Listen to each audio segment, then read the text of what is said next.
So today, I'm very pleased to be speaking with Major General Buster Howes. Now, me and Buster actually met in a local swimming pool, quite surprisingly. Seemed to meet a lot of people in random places like that. And it wasn't long before he told me about his fairly extraordinary life. And perhaps I was a bit too questioning upon our first meeting. In 2010, he was Commandant General of the Royal Marines, and from 2011 to 2015, he was Head of British Defence Staff, US, and Defence Attaché in Washington, DC. Buster was appointed an OBE in 2003 and also appointed a Companion of the Order of Bath, CB, in 2013.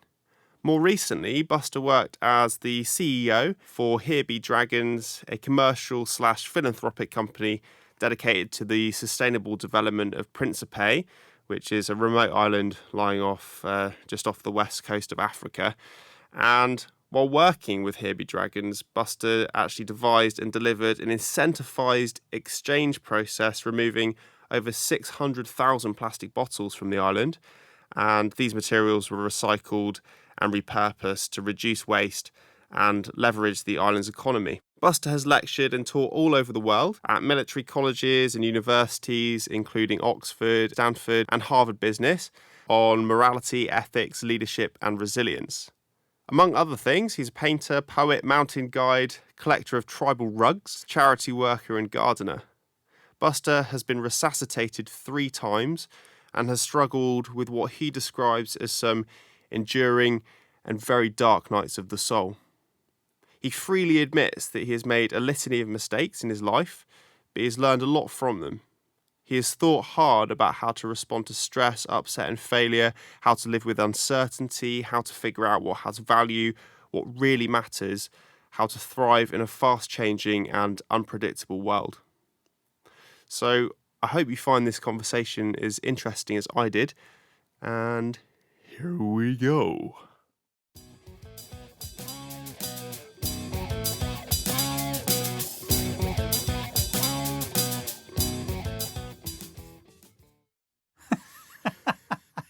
False start down. Take 2. Take 2. Buster, thank you very much for coming on the podcast today. I'm delighted to be here, Jake. So, could you give us just a brief insight into who you are and your life so far from perhaps the age of about 0? So I was born in Newcastle Royal Infirmary, the largest baby in 1960. My mother was a dancer, and she named me Buster, American by birth she was. I then went away to school.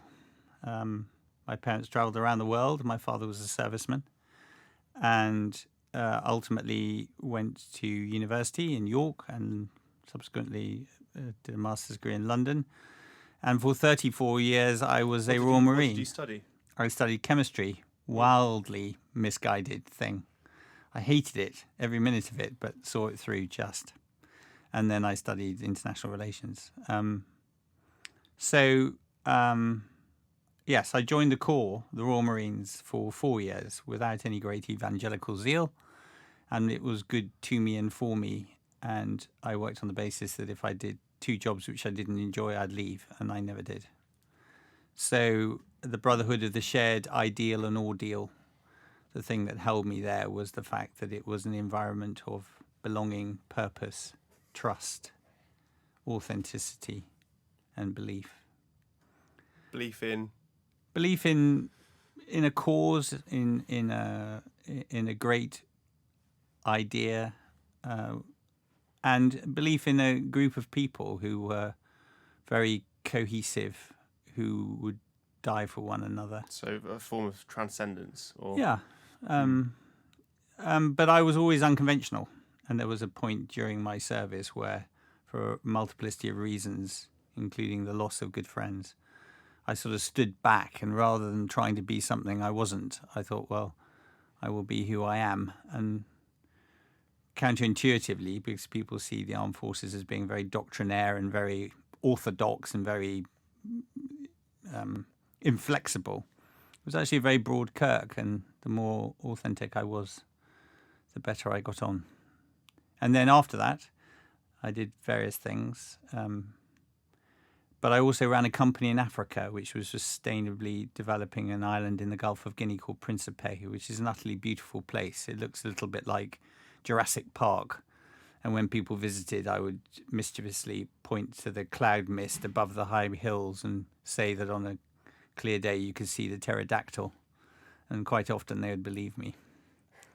So I did that for a couple of years, which was fantastic, extremely isolated. And now I'm back in England or in Britain watching the turmoil unfold.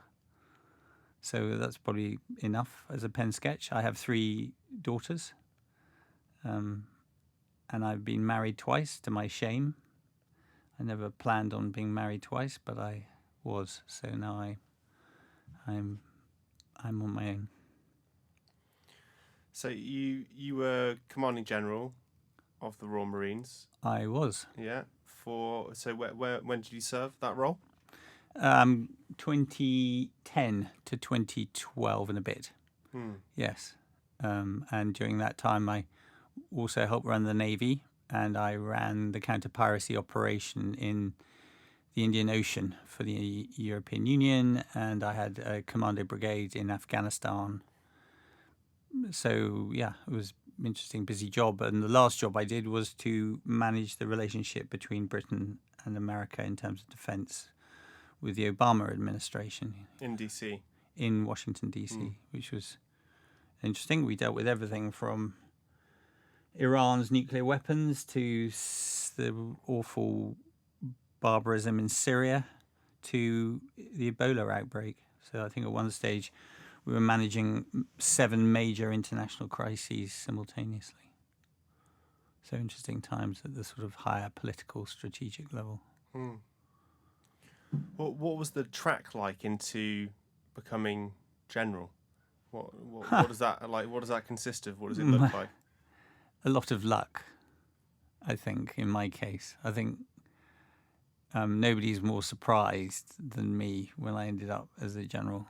And there were a lot of surprised people, I'm sure. I think probably, like any career, there are hurdles you have to navigate. There are 2 parts to being a soldier or working in the armed forces. One is the reason why most people join, which is the enormous privilege and fun, excitement, joy of being in command, which is a sort of legal state where you are going and doing the hard yards with men and women. You are affecting, you are at the point of influence as an instrument of policy. And that can be, in Afghanistan or Bosnia or wherever.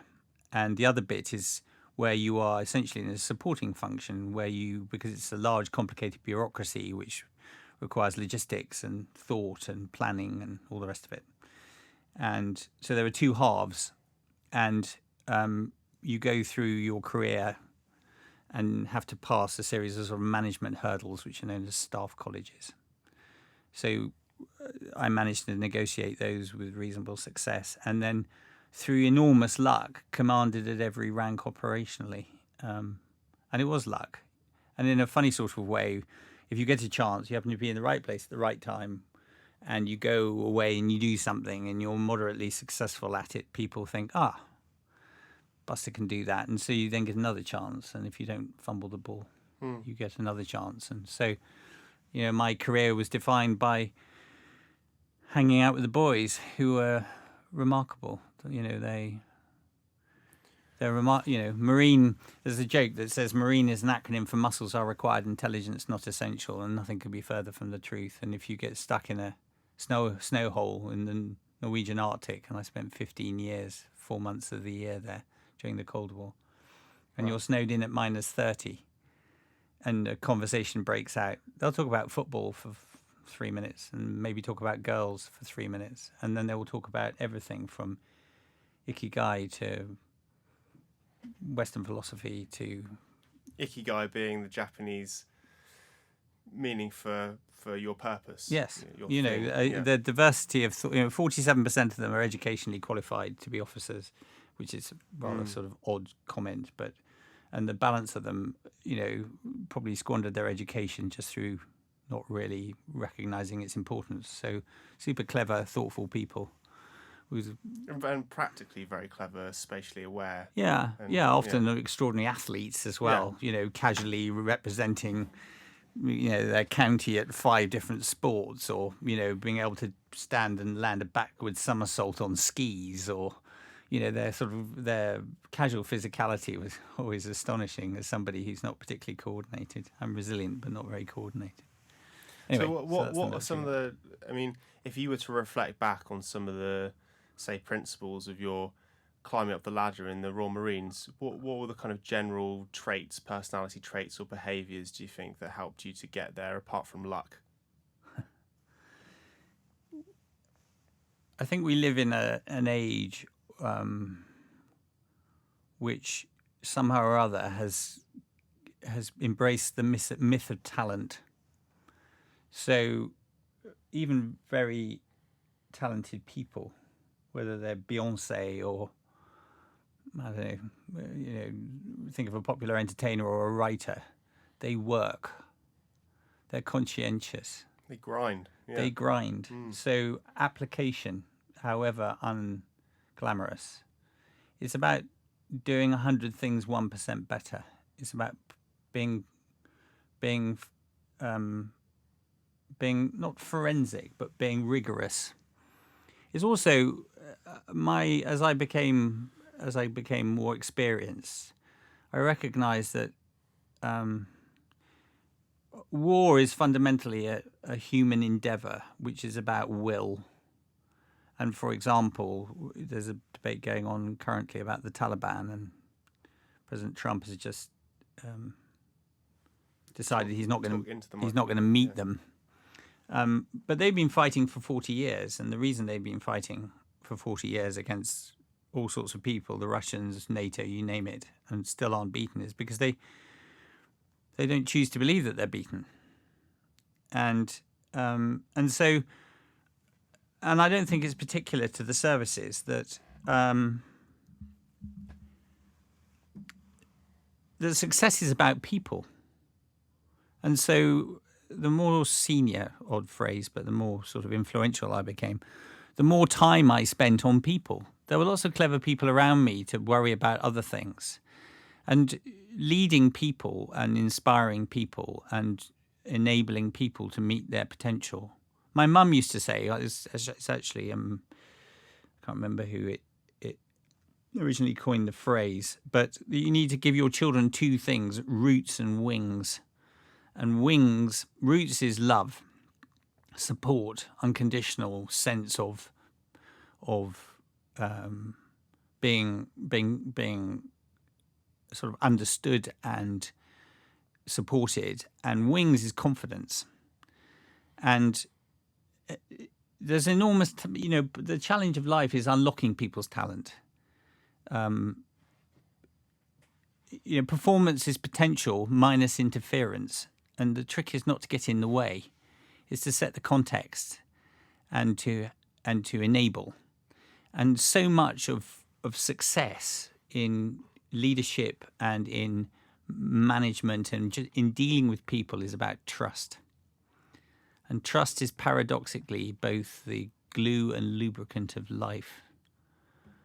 With it, in any kind of relationship, professional or personal, if you have it, and it's not entirely absolute, but if you don't have it, all else fails. And in a very mechanistic sense, trust is, in a professional context, is, without getting too technical, I think it can be helpfully defined by the idea of it's about competence. Can you do what you say you'll do? Are you educated in the areas and domains that people expect you to be? Reliability. Do you do what you say you'll do? Are you a person of your word? And this is where rigor comes in. Always. Always. Times visibility. Because you have to be seen to be believed. You need to be accessible. You need to be a human being. And people, particularly as they become more senior, I think, become incredibly risk averse about showing their human side. It is dangerous, though, in some senses. Well, I think it's less dangerous than people surmise. I think that the danger is in not doing it, because you then don't. You appear robotic. You appear detached and It's inaccessible. understandable, though. I mean, Yeah. People worry about their reputation. They won't try new things because the worst thing possible is to look foolish. And then there's a third component, which is the divisor, the zinger, the thing that screws trust more than anything, which is about self-interest. If you're in charge of a big endeavor, is it about the endeavor and the people who collectively are working towards it, or is it about you? And so you can divide those three things, which are multiplicative, by self-interest. And that's the crippler. So I think trust, to come back to your specific question, how did I build a successful career? It was about focusing on people, enabling their potential, and building trust between them and me and between each other. So, I mean, you talked a bit about self-interest. I think it's good to also acknowledge levels of self-interest. I.e., we all have a kind of innate need to fulfill our own destiny. Yeah, potential. and a level of selfishness, etc., and self-interest, I think, is important. But not being the forefront or the main thing that we're after is useful, perhaps. Yeah, I think you point to an entire. I mean, it's almost Darwinian, isn't it? You there's a need to be, self-conscious. I think just acknowledging that as part of your kind of shadow, if you like, even. It's just, that's I fair. think it's But useful, and like all these things, it's a matter of degree. But if a point comes where those who rely on you as a leader realize that you're essentially exploiting their goodwill. Yeah, totally. Does it? It's quite hard to come back from that. And the politicians we have at the moment, there's a trust deficit which is catastrophic, I think, at the moment. And the behaviours that we see play out almost daily now are exactly part of what I'm describing. Actually, interestingly, the current Prime Minister had a genius for Boris Johnson, for anyone who's watching this in 20 years' time. Quite. That had a genius for being able to just be human. He could hang from a zip wire, as Mayor of London. I mean, if Cameron had done that, that would have been game over for him. But Boris could do it and show his human side with a sort of impunity which people loved. There was a spontaneity about him. There was a point where he stood outside the mayoral building in London as a launch to the Olympics, and there were a whole load of basketball dudes there, and it was clearly a sort of canned opportunity, and the press were all clamouring at him. And Boris, looking shambolic in his sort of ill-fitting suit, was sort of burbling away. And they said, well, throw the ball into the basketball hoop. And rather than just doing that, he turned his back on the basketball hoop, and then threw it over his head, and, holy moly, the ball went in. And, of course, the whole place went berserk. And he then looked at the camera and said, well, I could have done that at any time, any time. And, of course, good on him. He took the risk.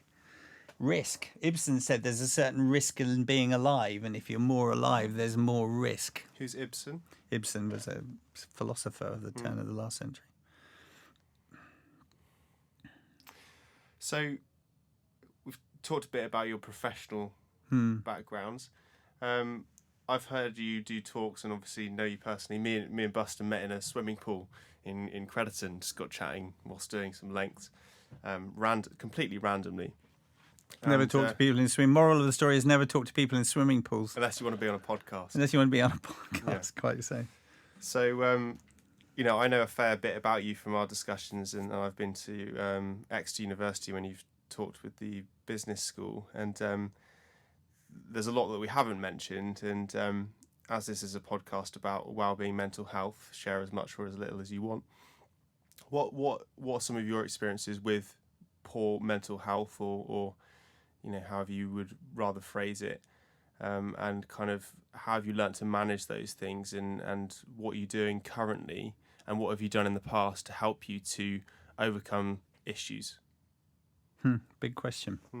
So I think it's a particularly apropos question at the moment as well, because increasingly I'm working with organisations and institutions where, almost as a rule of thumb, about 30% of the cohort of any grouping are experiencing difficulty with their resilience, and typically as a consequence of a reaction to stress, anxiety and depression, particular problems that are manifest.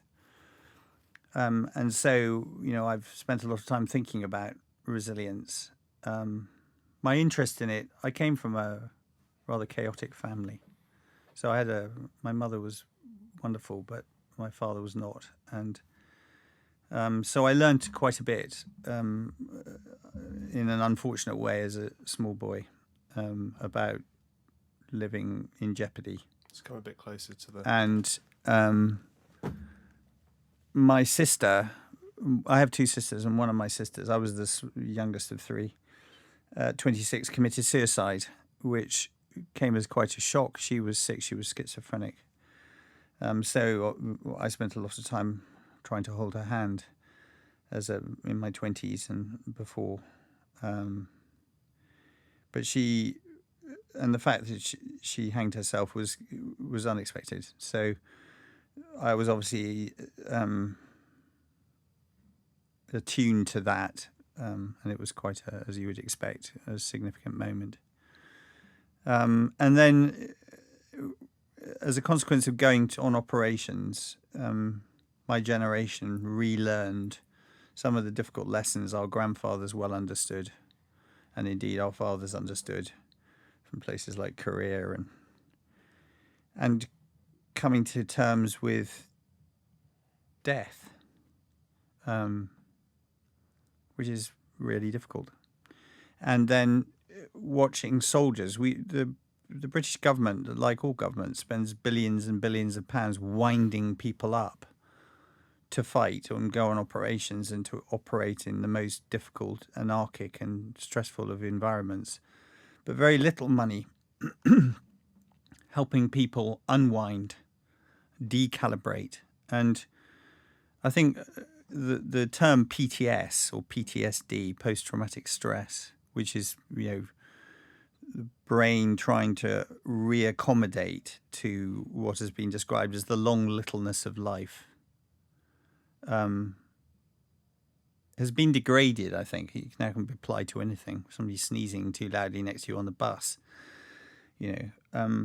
But in its genuine form, it's incredibly debilitating. And I watched extremely resilient, tough people whose whole culture as a commando soldier was imbued by this idea that, what doesn't kill me makes me stronger, the whole sort of Nietzsche cliche. And that to admit to weakness, every obstacle was to be overcome. Then being prepared to admit to weakness, the sort of paradox of that in a culture which celebrated strength was really complex. And so I spent a lot of time in my later career. And I also spent quite a long time teaching morality and ethics as a consequence of a recognition that the egregious criminal acts of a very few people in operations could completely illegitimize a whole campaign. And though listeners may recall that a man in the Iraq war called Baha Musa was beaten to death by the British Army. 93 separate injuries he sustained, 23-year-old hotel receptionist, entirely innocent man. There was a public inquiry about it. So that triggers a whole load of work, professional work by me, to try to understand how people behaved in such complicated circumstances where the moral guidelines of life become incredibly confused, and you're making complex, fast-moving, pressurized decisions between wrong and slightly less wrong, and what that does to you.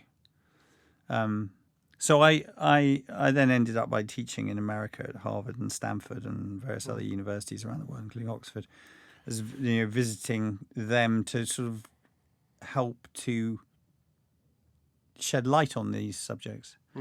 And then much later on, I regard myself, there's no steel without fire.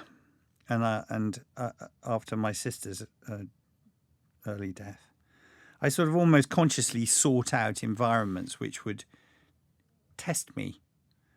And for years, I thrived through that environment. And then entirely unexpectedly, late in life, I was having a conversation with my surviving sister recently, and I said, I was reflecting that my life had fallen apart. And she said, it didn't fall apart, it exploded. And so quite late on, for a whole load of reasons, I went through an enormous change in life. Emotionally, my family just fell apart, and my third daughter essentially was lost to me and has been for 3.5 years. And I went through an incredibly difficult period, which was both wholly surprising and unbelievably debilitating. And I sort of came to understand firsthand the challenges, rather than intellectually, and being just compassionate with people who struggled, or empathetic. I really did understand what it was like to not be able to get out of bed. And I got to a point where, against all probability, I thought, I need to give myself a chance of checking out. And my sister suspended herself in air and very soon expired. And being a good amphibious soldier, I thought, well, I will suspend myself in water and see what happens. So I took 3 very long swims at night in the darkness into very deep water off Africa, out to a place called the Pedras de Gale Shoal. And it was a long way. I'm a strong swimmer, but I knew that I would be exhausted by the time I got there. And then I thought that nature and fate would decide. But my instinct for survival is very strong. And notwithstanding the fact that I was exhausted when I got there, I still, on 3 occasions, managed to swim the 3.5 miles back. Twice, to my enormous disappointment and frustration. Even the sea had rejected me. Sounds pathetic, but it was true. And the third time, I thought, well, 3 strikes and you're out, pal. This isn't meant to be. You've given it a good whirl, and you just need to get on with life. And so I have and do. But it was interesting because that also, I think very carefully about things, and it made me realize that life spins on a dime. And even when you think you know how things are, you don't. And that you need to fix the roof before it rains. You need to build a belief wall. Because into every life, a little rain will fall. And if you've never... And most people go to huge lengths to avoid trying to understand what they value and what matters. We skate along. We live at such speed. There's so much ephemera. And, the things in life are simple, but they're not easy to understand. To understand what you value and to value it. To live in a simple way. And it sounds, I sound like some sort of weird mystic. And I'm not. I'm fundamentally extremely pragmatic individual. But, I think that trying to shed light on the things that matter and the things that can divert you from your understanding, and the issue of time, the importance of time, and without becoming, there's no black art to things like mindfulness. I get confused by the sort of cult or science of mindfulness. David Hockney, the remarkable, very authentic Yorkshire painter, the sort of greatest living artist probably in Britain now. There was a brilliant program by Alan Yentob, Imagine program, where Hockney is painting on plein air. He's painting on canvas out in the fresh air. And he turns to the lens at one point with his paintbrush in his hand. And he almost shouts. He says, "It's the now. It's the now that's eternal." And I think, the most valuable thing you have is time. And understanding how you spend it and its significance in the various stages of your life. But paradoxically also realizing that to explore is essential. Because I watch the pressure now for people to decide what their life will be before they have any idea what life is. And the willingness, the legitimizing of experimentation. It's the journey. The destination is a relatively bleak one for all of us. You don't want to race there. And if you can't see that it's the process of living, which is life, not the acquisition or I'm a general and I've got all sorts of medals but it's utterly meaningless. The bit that matters was the journey, the path, the continuing path of life. And I think, one of the things to come back to the idea of people struggling, and this is, very sort of apropos and has been talked about a lot, so I probably don't need to elaborate much on it, but I think that the pressure of social media and the speed at which people, are obliged to change their focus and is a giddying and deeply confusing thing. And, I did a whole study to try and understand why it seemed to be such a problematic influence. And it goes back all the way to Aristotle and the idea of envy.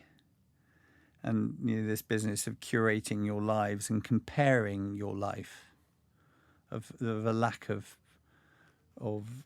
people are not contented, and the contentment is quite temperamental, I think. But once upon a time, if you grew up on St Kilda, you knew what you knew, and if you were male and heterosexual, you married the girl next door because she was the girl next door. And you probably lived happily ever after. And now you have this blizzard of at least imagined opportunity. Some of it's not opportunity at all. Some of it is a chimera. Some of it's just illusion.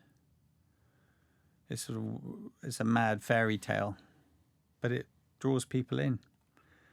The expectation of it, and I think there's an awful lot of thinking that needs to be done around that. The willingness and ability to be yourself without the cacophony of other people telling you what that is. Fidgeting until you die. Mm-hmm. I could definitely fall into that trap of fidgeting until I died. I think I'm most content when I'm practicing some form of mindfulness meditation. Sustainably so. I've done a fair amount of drug taking and various other things, and nothing's really akin still in a sustainable sense to that. When we met today, it was sunny and you crossed the road and you said something akin to "It's a beautiful morning" or "Isn't it a wonderful day?" And that you should celebrate small things, I said. Yeah, exactly. And the recognition and enjoyment of things like that is just so fundamental. But it's a practice that we aren't necessarily taught, and I think a lot more people are cottoning onto it. I mean, mindfulness is a bit of a buzzword now, but I think it's worth paying attention to. There's nothing quite like recognizing and enjoying the present moment in some respect, and because we can fidget until we die. I love that phrase. It's so easy to fall into that trap because everything's so inherently addictive, and dopamine releasing and striking, and we just seem to be, and we're so driven. And comes back to what you're saying about the journey is key. I think that mindfulness principle, as you've mentioned, is key to enjoying that moment and developing a sense of mindfulness if you can. Well, I'm not giving advice. I suppose I'm just talking from my own experience. And Well, that's all I was. I certainly wasn't giving advice. Yeah. I mean, I think weaving a hinterland. yeah, but we have hedonic adaptation. I think I'm just going to throw that in there as well. Is this very well cited phenomena where you reach a goal. You reach a goal and you're not satisfied because you've reached the goal. Yeah. It's the person in the middle of nowhere, in Alaska. You're freezing your arse off. You're gonna die. You get to a shitty little wooden hut in the middle of nowhere, and you can strike a match and you make a fire, and you're blissed out for the next 2 days. Well, that's about contrast as well, isn't it? Exactly. But it's about the contrast of life. It's about celebrating small things. You're absolutely right. Mm-hmm. But but you can climb that ladder of. You're no longer satisfied by the hut after 2 days. Fair enough. You come back home, you get into your apartment. You're not satisfied with that within a couple of weeks, and then you're moving on and on and on and on, and it doesn't really go anywhere. And I'm totally in that at the moment. I'm striving towards things, in a sense, and less mindful than I'd like to be at the moment. Well, I don't advocate complacency at all. It's something which is anathema to me. And if you ask me if I was temperamentally content, I've mentioned before that I thought it was a temperamental thing to some degree. You can subdivide people in all sorts of ways, but that is also quite a revealing one. And you're talking about complacency as in not investing in the future? No, complacency as in being fat, dumb, and happy. As in just sort of kind of smugly freewheeling your way, and that's the sort of soma, the slightly, what's the expression I'm looking for? I don't mean brain dead, but I mean somebody who just is kind of bimbling along. Because I think you should absolutely strive. What are you going to do with your one wild and precious life? And you should, there's no point in dying with a good-looking corpse. You should look after your body. You should really make it as a vehicle of experience work for you. But, you should live with passion. You should absolutely live with passion. You should invest every single second every single minute with 60 seconds of distance run. And so, in weaving a hinterland to your life, the tapestry and texture of your life is about variety, which is why, when you strike that match because you've been freezing your ass off for the period that fire roars. Well, a friend of mine rode the Atlantic years ago, 92 days in an open boat. And their one luxury each day under horrendous conditions was to suck a boiled sweet, one boiled sweet a day. And they sucked it with a wrapper on to make it last longer. Used to be called a spangle. I don't think they sell them anymore. And so those small things. And so an awful lot, you come back to simplicity. It's about, I've just walked the West Highland Way. And at the end of 7 days, walking between north of Glasgow, Mulgai and Fort William in the pouring rain, on the last day I got to Fort William, and I'd been thinking about having a glass of Lefroy whiskey. And I sat down quietly and had this glass of whiskey. Did the whiskey taste better as a consequence of the walk? Of course it did. And I think that, more than that, the life I lived was an incredibly fast one. I worked extremely hard for long periods, 100 hours a week. But I also maintained a hinterland to my life. And a lot of that was a contrast in terms of things which were slow. So I paint, I write poetry. And you did that throughout the 100-hour work week? Yes, somehow I would fit it in. Good question. But you always have time for the things that you think are important. And if there are things that buttress, I'm a really passionate believer in polymathy. Learn as much as you can about as much as you can. Because most problems in life and in work, some of them are simple, but a lot of them are multifactorial. They're complicated. They require sort of insight, balance, judgment to resolve. And if you have lots of plugs and sockets that you can bring to bear, you've got a good toolkit and you're adaptable and you're not doctrinaire.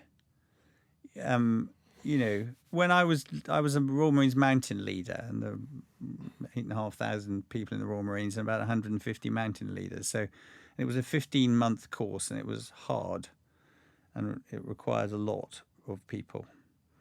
And we would learn to tie knots 5 or 6 different ways, because you never quite knew when you might be standing on a ledge on the Metaleggy Ridge with one hand shattered. And if you needed to abseil off the thing and you could only tie a bowline with your right hand, game over. And so I have a strong belief that you can become, you're much more adaptable if you look at everything with curiosity. Einstein he said that imagination was more important than knowledge. And I'd go one beyond that and say, I think curiosity is more important than imagination. And so be interested in everything. That doesn't mean to say you're sort of like a flippity gibbet. You're not sort of, because sometimes you have to really get any understanding of things. I think there's a cliche, isn't there, that you're confronted by more information in the Sunday Times than a man in the 1700s encountered in his entire lifetime. So you can just, you can become saturated really fast. Yeah, paralyzed. But if what was it Martin Luther King called it? The paralysis of analysis. But, one good idea leads to another. And one of the things I've done, thanks to my mum, she gave me a book on my 18th birthday, which was it's watered paper, leather-bound book from Florence. Il Papiro make them. And I started writing down everything of interest I heard or read. And I've kept that going. And you think, well, that's a pardon? No, and I've seen them. Yes. They're quite beautiful. And so you think, well, what a completely anally retentive activity. And especially with the internet, why would you do that? Because you can just Google anything and find it. Well, the answer is no, you can't. And you don't know what you don't know. And the wisdom of others, and particularly the way it's phrased, will allow you to understand some of the things which are difficult to understand, the simple but difficult things to understand. And you can come across you can read a book of 1,000 pages dignified by a single paragraph, and you just go, God Almighty, that's brilliant. And the first time I did that, it was when I was 18. I was reading The Magus by Daniel Fowles, and there was a paragraph about a woman's death, and it just resonated really strongly with me. And if there's a subject like luck or surprise. Let's say surprise, which is a really interesting subject. And you come across something, you go, gosh, that's really clever. And you write it down. 3 years later, you can be reading something completely different, and you'll come across something which describes surprise. And you'll go, gosh, that's really clever, and you'll write it down. And over time, you'll end up, when they scan your brain, they use something called axial tomography, which allows medical science to look at the image of your brain through 360 degrees. So you get a fully realized model. And my sense is that through language and through that care and interest and curiosity, you can end up with a really, and then somebody says, talk to me about surprise. And so I go into my books. And I may not have a 360-degree lock on it, and I'm not assuming, great wisdom. I certainly don't have that. But, I have a gist, which is a hell of a lot cleverer than whatever I might be able to pull out of my own rather sort of unimaginative mind. So, these things, this sort of hinterland you assemble, what makes you you? If somebody said, because most people never even set about trying to figure that out. And so when they get badly blown off course, as I was, I managed to survive that awful shock. It's changed me, and I work daily at being happy, which is, fake it until you make it. What shock are you referring to there? The shock of my family falling apart and the fact that I genuinely thought about trying to end my life. But it was, I've been resuscitated 3 times. I've had open heart surgery. So, I've been ridden hard and put away wet over the years and pretty much broken every bone that exists, including my skull. So, I've survived those things because I've always been very physically fit, and that's been the difference. And I think I survived some of the big emotional shocks to the system because equally I sort of built a scaffolding, a framework around my life consciously. And, I haven't lived very elegantly at all. In fact, I wish I'd lived differently now. I look back on my life as 2/3 of the way through, if I'm lucky, with great regret. But, I'm still here. You talked about building belief earlier, and then you just kind of made reference to that then, in a sense of a scaffolding of belief. Yeah. What do you mean by that? What beliefs are you referring to? Well, some of them, it's probably easier to talk about them being philosophical than spiritual. I think there's enormous yearning in the world.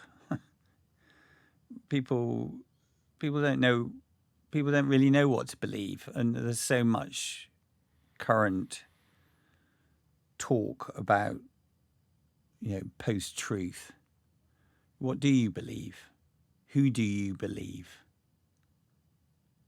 It's interesting because they reckon that about 30% of people are atheist or agnostic, and 30% of people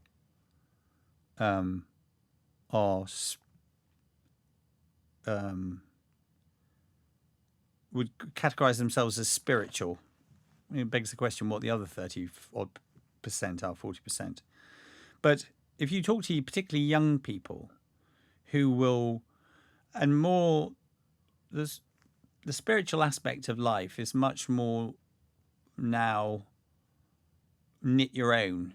People tend to sort of take ideas from a whole series of formalized religions rather than being constrained by one.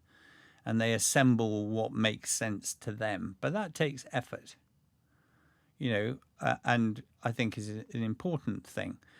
The point I was going to make is that although whatever the percentages may be, people are quite skeptical of religion, and I use that word advisedly, a much larger number of people believe in angels than formalized religion. So, belief is about values, but it's also about spirituality. I come back to Ikigai, the philosophy of your life. And that can take, trying to figure that out is difficult and requires deliberation. And I think part of the problem of fidgeting until you die is that people don't deliberate. They'll go to enormous lengths to avoid confronting what makes them them. And some of it is, going back to my Il Papiro books, is that the average person can only hold 7 things in their mind, plus or minus 2. I'd be a -2. Well, you and me both, which is why I write everything down. Einstein said you should never memorize anything that you can write down. Amen to that. And so it's like trying to do a crossword. I used to talk to my twin daughters when they were little, trying to do the Telegraph crossword on a Saturday, just because for the fun of it, and it was fun. But you do 5 clues, and then that'd be it, and you'd be like, oh. And then you go out and dig the garden, or go for a run, or go for a swim, or do something and play, and you come back half an hour later and you do 4 more. So if you write something down, there's a 70% greater chance of happening. And the really, really important thing is to keep the drafts. Really important to keep the drafts, because that's the process. You're back to the journey. To try and figure out, whether it's doing a lifeline to see where the sort of highs and lows have been, in order just to look at your life, however long it's been. You draw a line. You have on the y-axis, really happy, sort of happy, moderately happy, neutral, and then below the line, the same, but in terms of unhappiness, and the x-axis is time. And you just literally draw a line, which sort of shows the oscillations of through your life. If you're really lucky, you'll be well up, high on the x-axis throughout, and nothing will yet have thrown you, but that would be surprising. And by looking at that, you can you can sort of infer a whole load of things. Well, so what are the things, and how fast does it change, and what might I do to safeguard myself from plunging south on that axis next time? You're a counsellor, Buster. No. I think that's quite a common exercise in counselling. Yeah, probably. That kind of life mapping, yeah. It probably is. So, currently, we mentioned a few things there. A few things. We have mentioned a few things, Jake. Yeah. If you look back on your life, what are the and it's really hard to do this with accuracy, and I don't mean to kind of ask you for some kind of soundbite or oversimplified thing, but are there a few key things that have helped you to remain sane and striving for happiness? What are those things?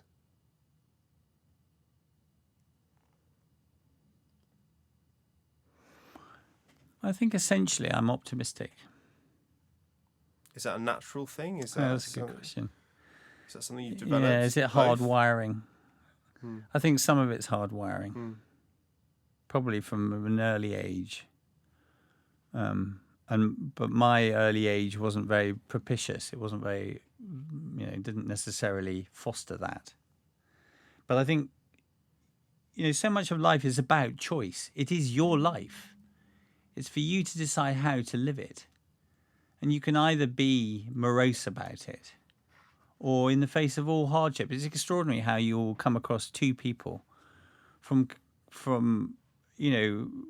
equivalently unpromising backgrounds, and some thrive and some end up in prison and just sink. What's the difference? Well, sometimes it's the trust and faith that somebody invests in them early on. They find a messenger. Joseph Campbell's hero's journey. Take a look at that. Somebody who just stretches out a hand at the critical moment, gives them faith in their own ability and destiny, or points them on the right path. And sometimes it's just an act of will. So I think, each day you get up, and each day is a new day. And, it's beautifully sunny outside today, and it's easier to be optimistic. But even if it isn't, hope springs eternal. And I am incredibly, not incredibly, who's to say I'm incredibly anything. But I am, I think that I'm idealistic. I'm also enormously romantic. I have faith in people. I have faith in human nature largely. I've seen some awful behaviours over life. But I still choose to believe that, the world is essentially, without being sort of too Panglossian, an extraordinary thing, an amazing place, a place to be looked after. We haven't talked about environmentalism, which is another of my things. I mean, I'm hopeful that this conversation may be of some interest, and then some of the things that we've skated over, we may have the opportunity to deliberate on, if there's any interest in it, in greater depth, and I guess time will tell. If there is interest, how do people contact you? Do people contact you? If somebody wanted to ask you a question, if somebody wanted to ask you a question as a result of listening to this, would you be happy for them to send you an email, or would you rather have a think about it, go away, and I can always put your details on below this video or recording at a later date? I think that I haven't thought about that question, and I suspect, as the technical guy, I would defer to your judgment on that. I suspect that there will be a roaring silence as a consequence of this conversation, but if there isn't, and I've given lectures a lot around the world, and sometimes put my email address up, and sometimes I'm quite surprised by the number of people who then contact me. But your mischievous question, am I a counsellor? No, I'm not. I'm not a trained psychologist. And so I guess I meant just general questions. Mindful of that, yeah. I need to be careful about what I might I mean, I'm not here to give advice. I just talk about my own life and what I've learned from it, in the hope that some of that might be helpful to people. And when I speak, I always use pictures because they're metaphorical or illustrative. I think sometimes to stare directly at a problem is unhelpful. Sometimes you need to stare slightly away from it in order to get its perspective. And so the things I talk about sometimes are a bit metaphorical, but have been useful to people. So, and they've contacted me, and I've tried to be helpful. Sure. So probably the latter, to answer your question, that you will find some clever way of, Sure. should there be interest. I think that's probably a reasonably nice place to wrap it. Are you able to answer the question of what advice would you give to your 18-year-old self? Things I wished I'd known when I was 18. I used to give a lecture at Harvard on that subject, and the first time I gave it, I was slightly taken aback to find that everybody in the audience was older than me, which wasn't really the plan.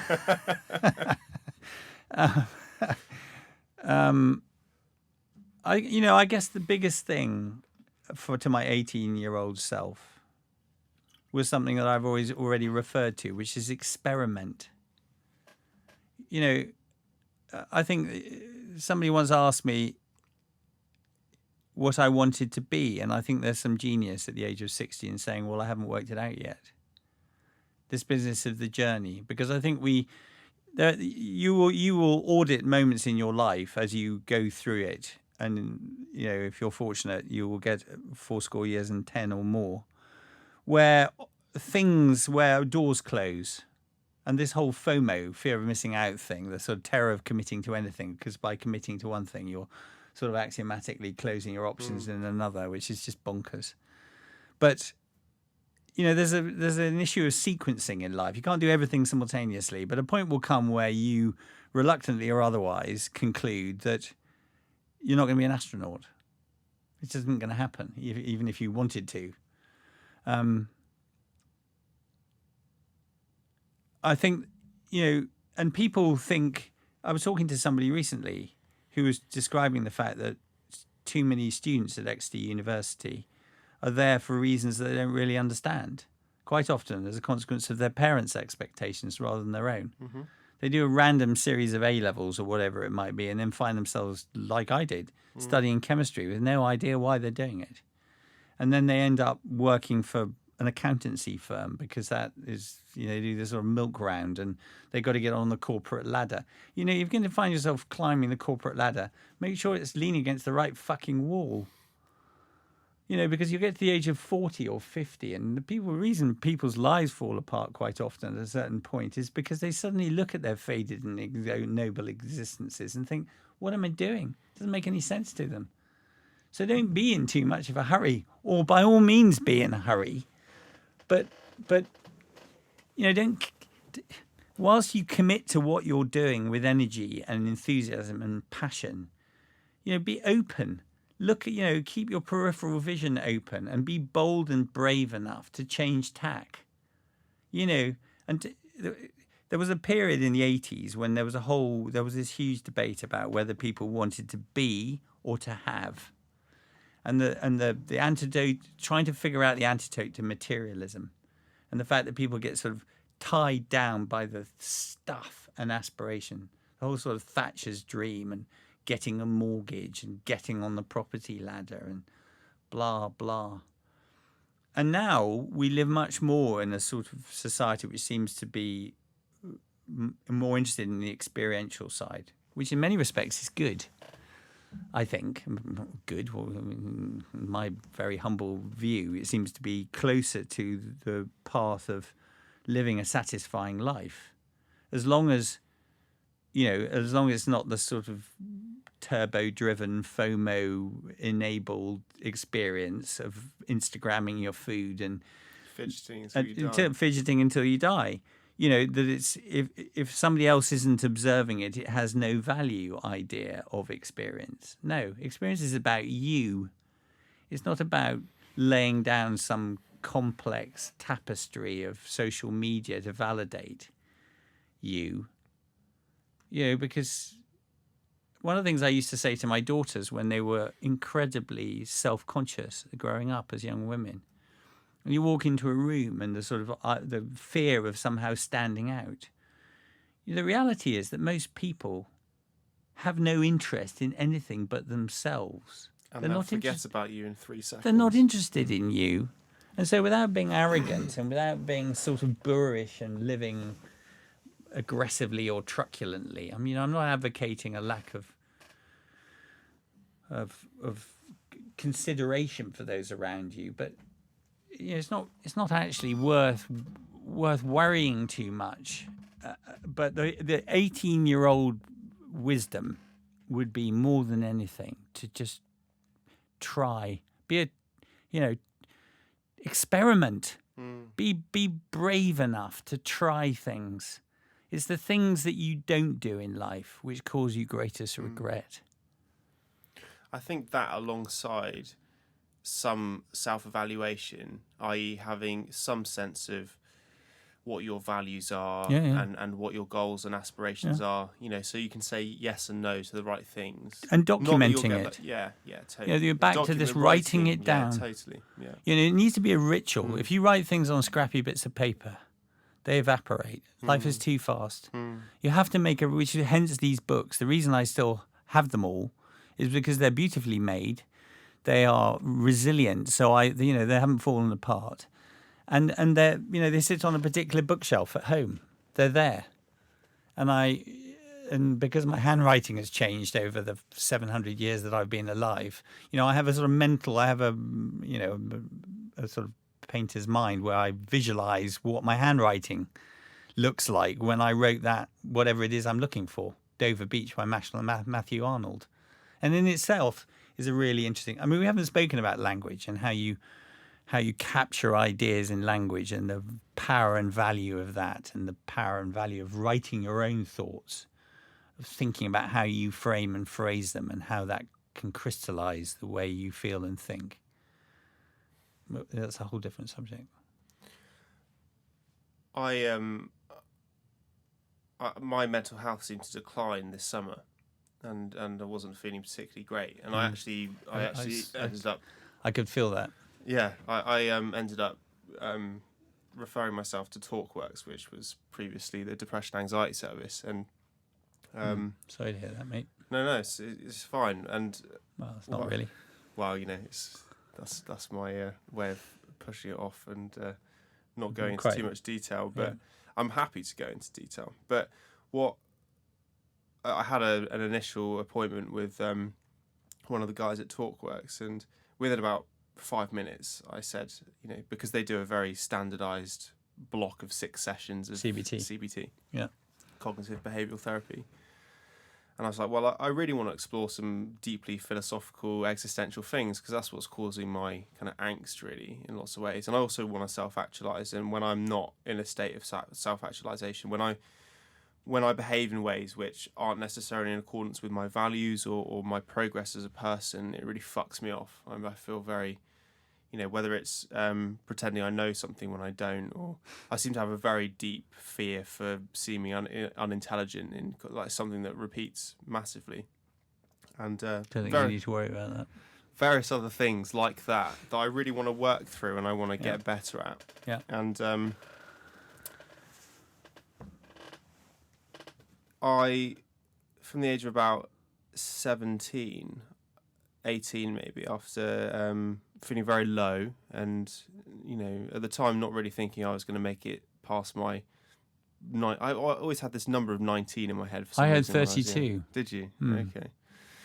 32. So your 32nd birthday was a weird one. Anyway, yeah. Sorry, I interrupted. I mean, my 20th, I suppose, was, a bit like that too. So, I always had this kind of thought in my mind that I wasn't, I was just deeply unhappy in my teens. And I started to read and research various different things. And I stumbled across self-affirmations, which in this context, and, scientific papers describe them as reflecting on values. But in this context, it was basically just writing down who you want to be, and the character traits that you would like to express, and also tying in a few different things like appreciation and gratitude, and so over this summer I was feeling pretty low, and I was talking to my partner about it and saying that I really genuinely want to sort it out. I also spent a long time in my teens being very resentful and angry and blaming and etc. And I'm past that these days. And might be temporarily like that, but I really believe strongly that you have to take responsibility for your shit. Yeah. And if you're affecting other people, then you need to sort of shit out ASAP. So yeah, I started writing these affirmations down. I hadn't done them in a few years. And it's amazing the difference I feel in just, and it's not a silver bullet. And, I've arranged to see a private counsellor who comes well recommended from a friend who has 30 years plus experience and, accreditation, etc. And so I'm doing that as well as these affirmations. I haven't started the counselling yet, but I'm not sure how that's going to go. But these affirmations, they're the things that I really want in my life right now, expressed in the form of language on a piece of paper in a nice book that I like, that feels like it has value and and body, and I sit there with my morning coffee, cross-legged on the sofa, and I breathe whilst I do it. I breathe in the words. I say the words and I take a deep breath and I really imagine myself either expressing that character trait or in that situation. And one of them is my home is full of my home is full of comfort and creativity, or along those lines. And I dwell on that for a second, recognize and appreciate. And it's incredible the difference that I feel in the morning. If I don't start with social media, if I don't start with the million messages that I have on my phone that cause me a great deal of suffering and anxiety, even though they're from my friends, just because of the anticipation of it. I seem to anticipate things a lot. I'm a very anticipatory kind of person, always have been. I've been a professional musician and anticipated gigs for years and years and years and years, to the point where it's been a detriment to my health, probably, and my heart. It's interesting because in anticipation, how the experience, life experience, there's a whole commercial coda on this subject now about how you monetize experience because it's the zeitgeist. And but on a more positive way, I think there are 7 different phases of an experience, and one of them is anticipation. And anticipation can be an intensely good thing. It's a question of how you see. I don't think anticipation in itself, per se, is a bad thing. And one of the things I often encourage people to do is to always have an adventure planned. If you are living the long littleness of life, the only difference between a rut and a grave is the depth and all that, and you're trundling along, feeling, somehow that you want to change your life but can't figure out quite how, then living boldly sometimes has to be packaged for short periods. Your holidays, and so having that adventure is so much more valuable 4 or 5 months out. It's on the fridge. I am walking the West Highland Way, and it's coming at you, and you're thinking about it rather than the week before, because you have. Martin Luther King said, a vision is a target that beckons, and you should have visions in your life that beckon. And so, whilst I can understand that some things are chronically disabling in terms of anticipation, they worry you. You're back to living in the moment. Most adults worry about what they've done and whether they screwed it up or optimized it, and they worry about what's coming because they lack the confidence to be able to roll with whatever it is. They don't, and the moving moment, which is their life, then eludes them. And I think what you're describing is centering yourself in your existence with a clearer vision of what it is you want to actually achieve. And I think that's makes great sense to me. Yeah, I'd love to do a proper test group, control group, experimental trial on that subject of self-affirmations, and talking or figuring out with a team of psychologists or whoever has the qualifications, because I don't. about how you would go about that in a way which was, you could. I really like the idea of being able to train people to use language in that way, and it does take training because you have to get past all of the, it feels like a lie. I can't tell myself I love myself because I don't, for example. And explaining all the kind of fake it till you make it kind of concepts and on all of the natural things that come up as resistance to doing, say, something like self-affirmations, the embarrassment or the, again, feeling disingenuous when you're saying them. It's also and addressing those things as part of the practice, and then seeing how many people do or don't benefit from that practice. I'd be so interested because I truly believe, and I don't know for sure, and I certainly wouldn't be able to say that they would work for other people. But for me, I really think self-affirmations in that form of writing down what you want to be as a person, basically your character and some of your aspirations, and then kind of embodying that or embracing that through a series of phrases that you say and repeat to yourself as a kind of meditative practice. I think there's a lot of value in that. And yeah, for me, it's been quite transformational. Yeah, I think. Who knows? Loads of other variables. Part of it is also putting the work in. We're back to endeavour to understand the right words. You have to get to the right words for them to have that power, and that requires a lot of thought, a lot of willingness to sort of parse through, to sift and winnow, and get beyond the kind of. Well, quite a good way of doing that, one step of doing that is writing down what you're worried about and what is stressing you out and kind of reversing those things. Yeah.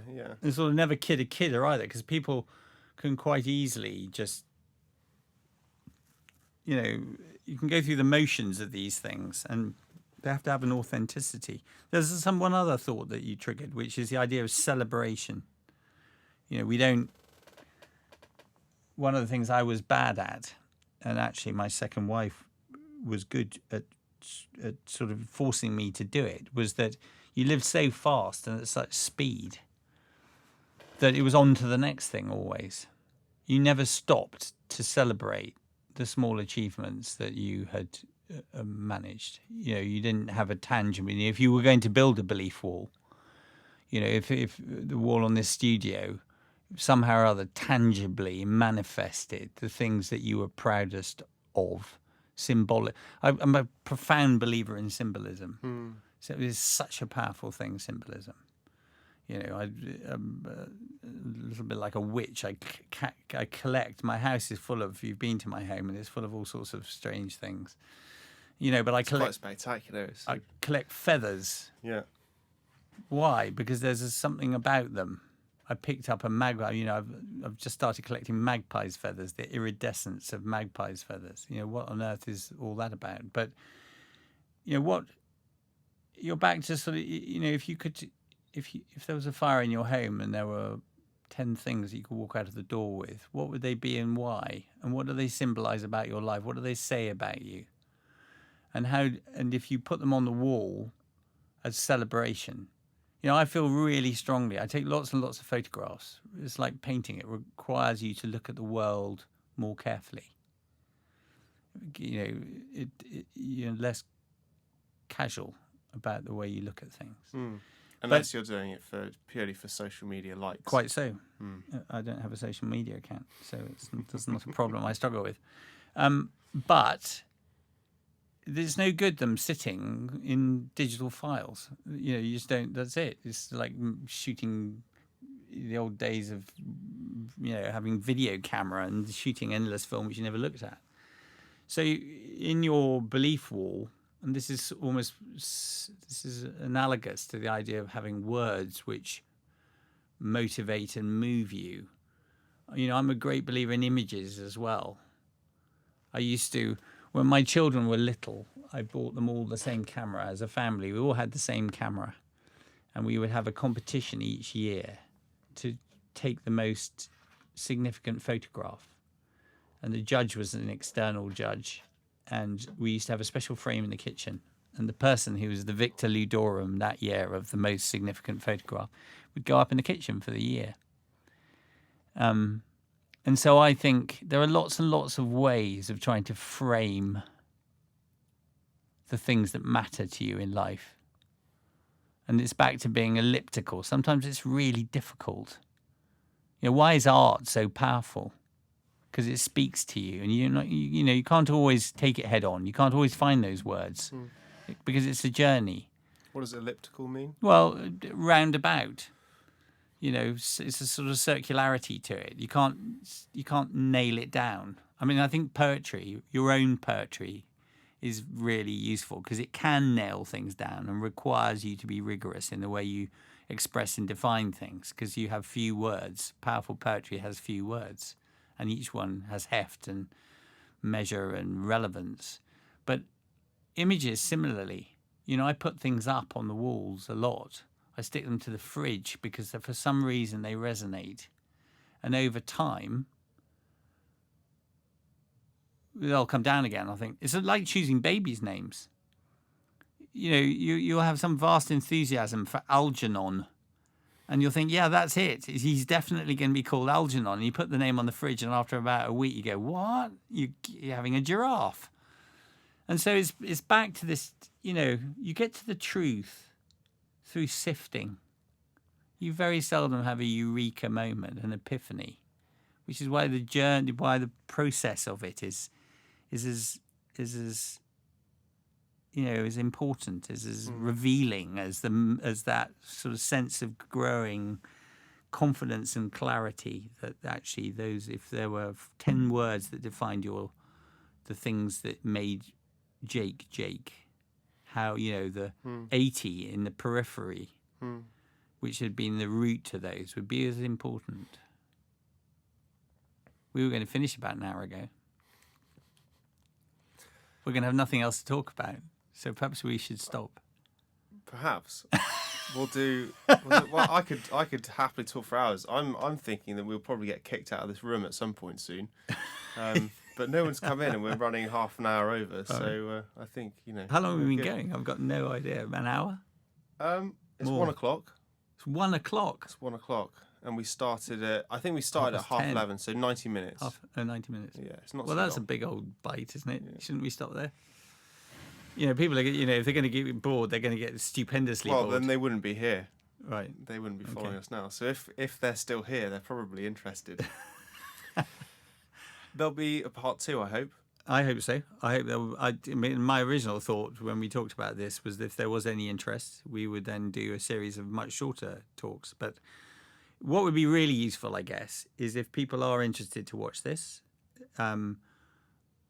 expressing the areas which they have an interest in. You talked about feedback. I think that would be terrifically useful, rather than talking between us or at you, whoever might be listening out there, to address the things in greater detail or with more consideration, which are of particular interest to you. So you can do that by emailing the email address that I give just below, to the side or above this video. I expect it'll probably be below this video. So if you do have any particular points of interest or curiosity, then you can check it out and use that email address to email me, and then I can consult Buster and go again. Yeah. Thanks Great. so much. Jake, thank you. Thank you very much. It was interesting and fun.